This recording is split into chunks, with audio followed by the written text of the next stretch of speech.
The versus buy decision is always one of the biggest decisions that you make as a CTO or in the technology space. And I think it's actually, like, in some respects it should be the simplest decision these days, where you kind of buy the commodity, you buy the thing that's not where you're adding value, and you build where you truly add value or where you're going to differentiate. I think the trouble with it often is finding the right partners and people to work with that allow you to do that. And I think there's always a lot of fear around kind of vendor lock-in or being too locked into a corner to not be able to combine things and to do that. I think one of the biggest benefits of buying is you can get an awful lot right out the gates and get to market much more quickly with something. And I think that's really incredibly useful. Working with a partner that allows you to do that, but then later in the day add the customizations, take more into your control, or sometimes even go in the opposite direction is really, really key. So sometimes you actually want to relinquish control of something. You might look at something. I've certainly been in situations in the past where we thought, actually, this isn't really where we want to be spending all of our time. Can we hand this back to somebody else? So always the decision for me is about, we really want to be building where we're adding the most value. We want to be able to make a decision now and change that, not necessarily change the whole decision later, but change parts of that decision later. And we want somebody on a journey with us. I think the final thing, really, when you're working with a company in the buy circumstance, you really want somebody who's going to bring, or what's always super beneficial and what I've always liked is when you can work with somebody who kind of meets you on a level and can bring expertise to the party as well, about both their specific discipline. So for us, it would be payments, but also how that applies in your specific situation. So, always about building where you add most value, buying where you don't, but also having the flexibility to change and move that over time, and work with a partner closely on it. It's a very interesting debate, and I think the build versus buy question that I get presented with from a customer, a lender, is always very binary. Should we build versus should we buy?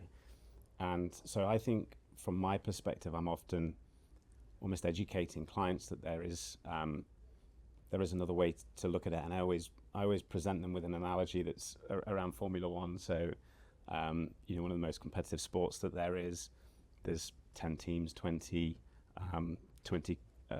drivers, but they all use the same engines. There's 4 engines.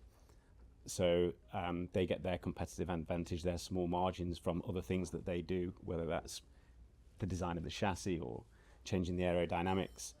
And I think you can almost delineate the same thing from a lending platform perspective. Is I think there are certain elements of that platform that you should absolutely not try and build yourself. It's the compliance, calculation, how you calculate a loan, how you run and manage that loan.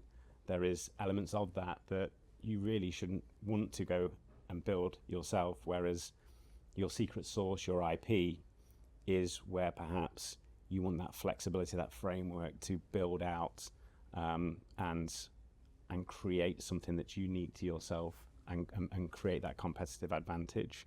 And then again, I would always layer in that the sort of ecosystem of partners that then are available to plug into to allow that. So the challenge that I often have, I come back to the start with lenders, is getting them to think less binary about build versus buy, and actually whether there's the best of both worlds out there. I think that's a really interesting point. Is there is not just a binary point, is that there's a kind of a hybrid approach that can be adopted, and sometimes, to your point, Matt, you might want to start off doing one thing. You might want to start off by buying something in, and then at some point decide, well, actually no, we want to relinquish here, or vice versa. And we've often seen people starting off thinking they can build it themselves, and then they get into the complexities of actually, like you said, Kieron, the compliance element, the regulatory element, the demanding customer expectations, and all of a sudden you realise that there's a massive amount of time and effort and investment that needs to be put into this in order to make it successful. And then that's detracting from the key thing that you're trying to do, wherever your USP is or wherever you're trying to differentiate yourself. If you're actually focusing on building a loan management platform, when actually you could have just bought one in, it does detract from what you're trying to do as a key part of the business. I think an often overlooked element of it, of this whole conversation is, okay, well, once you've built, then what? You've still got to maintain. Actually, you've got to support. You've got to make sure that there's continued investment. Technology goes out of date very, very quickly these days. Frameworks and languages are very often deprecated and become end of support. New hosting approaches come along board. We, as software providers, invest a huge amount of time and effort actually keeping up to date with these things, learning about them, evolving, looking at what the best approach is, and that is a very, very expensive thing for people to do. And before you know it, you might think, well, actually, yeah, I'll just build and then I'm done. But no, that's only the start of it. There's a whole load of other time and effort that needs to go into it after that.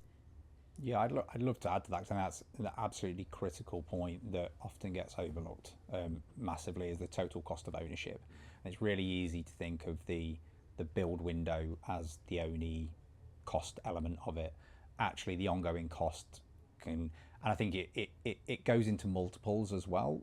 So not only do you have maintaining that software, that thing that you've built over the long term, which has its own cost, but you introduce more complexity and more options for other things to go wrong and interdependencies and things like that. And it is, I think, total cost of ownership is one of the most criminally overlooked things when making this build versus buy decision. I mean, resiliency is a key challenge as well, isn't it? We've not really talked about it, but particularly within financial services at the moment, organisations have to have resilient systems. There's loads of examples just even this year, aren't there, of institutions that have not had resilient systems, and all of a sudden there's a mass exodus of customers, or they lose customer loyalty because of it. And again, overlooked. It's an expensive thing to maintain that, and will be a large part of that total cost of ownership if not done properly.